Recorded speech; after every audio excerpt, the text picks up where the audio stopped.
මේ වගේ රස පැටිස් කවුද කන්න අකමැති? අපිත් හදමු ගෙදරම. මම අද මේ පැටිස් හදන්නේ පාන් පිටි ග්‍රෑම් 200කින්. එතකොට මේකට ඕනේ වෙන්නේ ලුණු තේ හැන්දයි වතුර මිලිලීටර් 120යි. මුලින්ම පිටි ටික මේ විදිහට බෝල් එකට දාලා ඒකට ලුණු තේ හැන්දක් එකතු කරලා ඒ දෙක හොඳට මිශ්‍ර කරගන්නවා. එතකොට හොඳට පිටි ලුණුයි එකට එකතු වෙනවා. ඊට පස්සේ හිමින් මේකට වතුර එකතු කරගන්න පුළුවන්. සමහර අය මම දැකලා තියෙනවා බිත්තරත් දානවා. ඉතින් බිත්තර දැම්මා කියලත් වෙනසක් නැහැ. හැබැයි හදනකොට කැමැත්තට අනුවනේ හදන්න ඕනි. ඉතින් ඔයාලට බිත්තර එකතු කරගන්නත් පුළුවන්. එහෙම නැති වෙන්නත් පුළුවන්.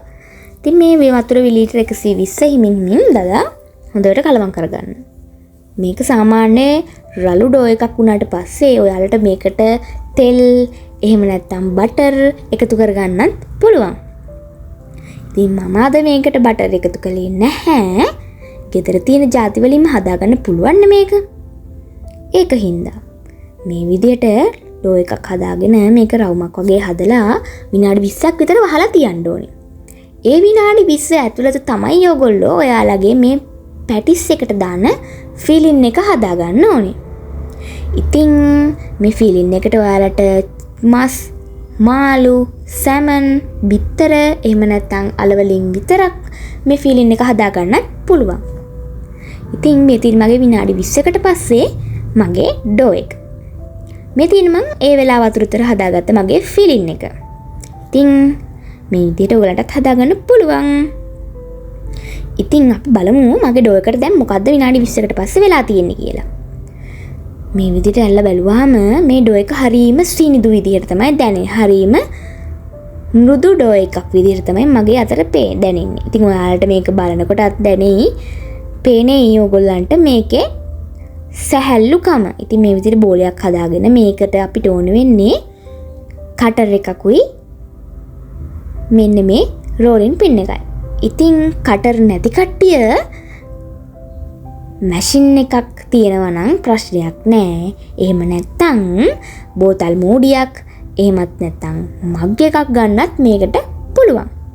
මේ විදිහට කොටස් 4කට කපාගත්ත මගේ ඩෝ එක මම දැන් එකින් හදන්නයි යන්නේ. මෙහෙම පැත්තකින් තියාගත්තා. දැන් මෙන්න මේ ඩෝ එක මම හොඳට තුනී කරගෙන මේක කටර් එකකින් මම කපා ගන්නවා.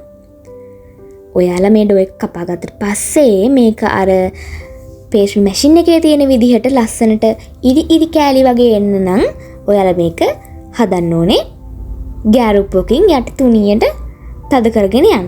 එතකොට ලස්සනට හැදෙනවා. ඉතින් මෙන්න මේ විදිහට ගත්ත රවුම මෙන්න මේ විදිහට මම ආයෙමත් රෝලින් පින් එකෙන් ටිකක් තුනී කරගන්නවා. ඊට පස්සේ මගේ ෆීලින් එක මෙන්න මේ විදිහට දාගන්නවා. ඉතින් ඔයාලට මීට වඩා ලොකුවට හදාගන්නත් පුළුවන්, චූටිට හදාගන්නත් පුළුවන්. විකුණන්න හදන කෙනෙක් නම් සාමාන්‍ය ගානට හදාගන්න පුළුවන්. විකුණන්න හදන කට්ටියට නම් අනිවාර්යෙන් පේස්ට්‍රි මැෂින් එකක් ඕනේ. ඉතින් මෙන්න මේ විදිහට මම ගෑරුප්පුවෙන් මෙන්න මේ අන්තිම ටික ලස්සන මෙන්න මේ වගේ රටාවක් දාගන්නවා. ඉතින් මෙන්න මේ විදිහට හදාගත්තාම අපිට ලස්සනයි වගේම රසත් වැඩි. මේ තියෙන්නේ මගේ පේස්ට්‍රි ටික. ඉතින් මම මෙතන පේස්ට්‍රි 10ක් හදාගත්තා. දැන් අපි මේක බැදගමු. මේ තියෙන්නේ මම බැදගත්ත මගේ පේස්ට්‍රි ටික. හරිම රසයි. ඇත්තටම කඩෙන් අරගෙන කනවට වඩා රසම රසයි.